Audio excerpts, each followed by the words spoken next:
Morning mga kalabatids, welcome back to Kamandag TV. Loading tayo tonight, araw ng Sabado. Pero hindi ko pa alam kung saan ang release. Mamaya sabihin ko sa inyo, alamin ko muna maya-maya ang konti.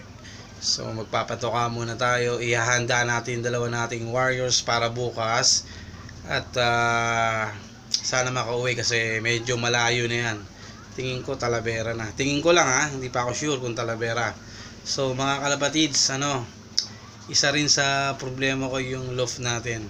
So mamaya pag-usapan natin.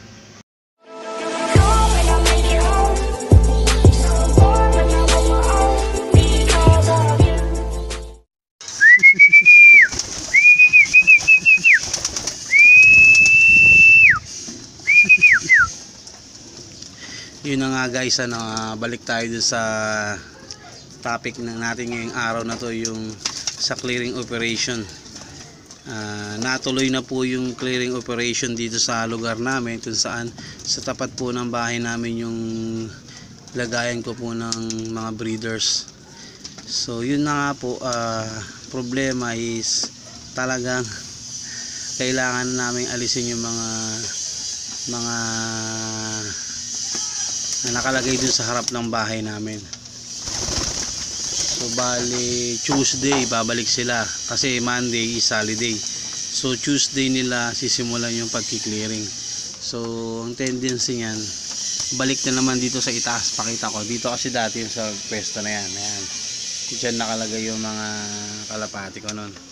Kaso ang problema nawala na yung kulungan diyan nagiba na Kumbaga pinalipat nga ng airpot ko dun sa ibaba para medyo maluwag-luwag. So bali yun ang mangyayari ngayon. Gagawa tayo ng panibago or iaakit ko lang yung 4 na butas dun na breederan ko, kung yun lang yung pwede kong iakyat. Uunahin ko yung kay Grizzle kung saan siya tumutuloy kasi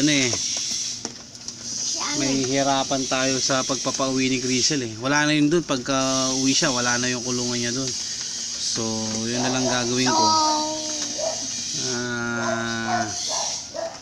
Yung pa rin yung magiging kulungan ni Grizzle, ilalagay ko lang dito sa taas. So yun ang magiging sisteko.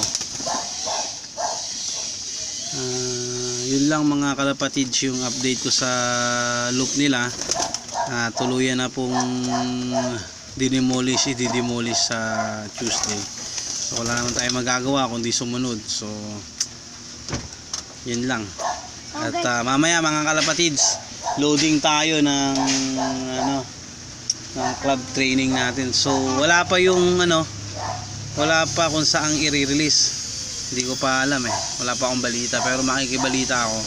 So maya-mayang konti sasabihin ko kung saan ang release point ng training ngayon. So butaw tayo mamaya sa sa Survivor. 20 pesos yun kada showbird. Ibig sabihin pag hindi ka nakapagkarga, wala yung ibon mo, disqualified na. So yun po yung rules ng Survivor sa area po namin. So paano mga kalapatids, maya naman konti at pakainin natin si Grizzle.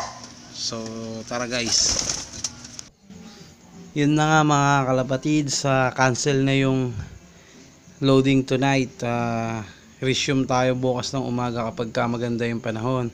So inanunsyo na ng presidente ng club na i-cancel muna yung loading natin tonight, gawa nga nung masama yung panahon. So antabay tayo bukas kapag umokay na yung panahon, mayroon tayong loading. So bukas ng umaga, araw ng linggo, wala tayong aabangan. So yun ang latest na update natin sa club. So walang training. Siya nga pala mga kalapatid, shoutout na tayo mula mula sa Middle East, Aldrin dyan ng Saudi Al-Kubar, Ray Igne ng Qatar, family ko na nasa Kuwait, mga kumpare ko dyan, at misis ko si Benok, at ang anak ko na si Calix, at yung biyanan ko na si Mama Rose. Ingat kayo dyan palagi. Yung mga kasamahan ko dati dyan sa trabaho, yung mga naging kumpare ko, mga kaibigan, lahat-lahat, mga co-players sa basketball, shoutout sa inyo mga bro. At kay Calistro Official Love ng Bicol, Oragon Love ng West Crame, Julius Okoy ng Mindanao, salamat sa inyong tatlo sa suporta nyo. Maraming salamat. At sa mga subscriber ko, mga manonood, yung hindi pa po nakapag-subscribe, please subscribe to my channel, Kamandag TV. At masubaybayan nyo yung laban ng dalawa nating alaga na sila Pula at si Grizel. Kay Grizel lang medyo may problema, at siguro magagawa naman ng paraan. So shoutout din kala Garahe PH TV, Pigeon TV, Alagang Panyero. Mga kalapatid, suportahan po natin yung mga kalapatids natin na nagbibigay ng tips, impormasyon, at mga guidelines patungkol sa pag-aalaga natin ng mga kalapati. So suportahan lang po natin lahat ng channel, lahat po ng kalapatids natin na gumagawa po ng video patungkol sa pigeon industry. Naway lumago pa at marami pa tayong matutunan sa isa't isa. I-share yung mga nalalaman at yung mga experience na natamo natin sa larangan ng pag-iibon. So yun lang mga kalapatids. So paano mga kalapatid? Masalam.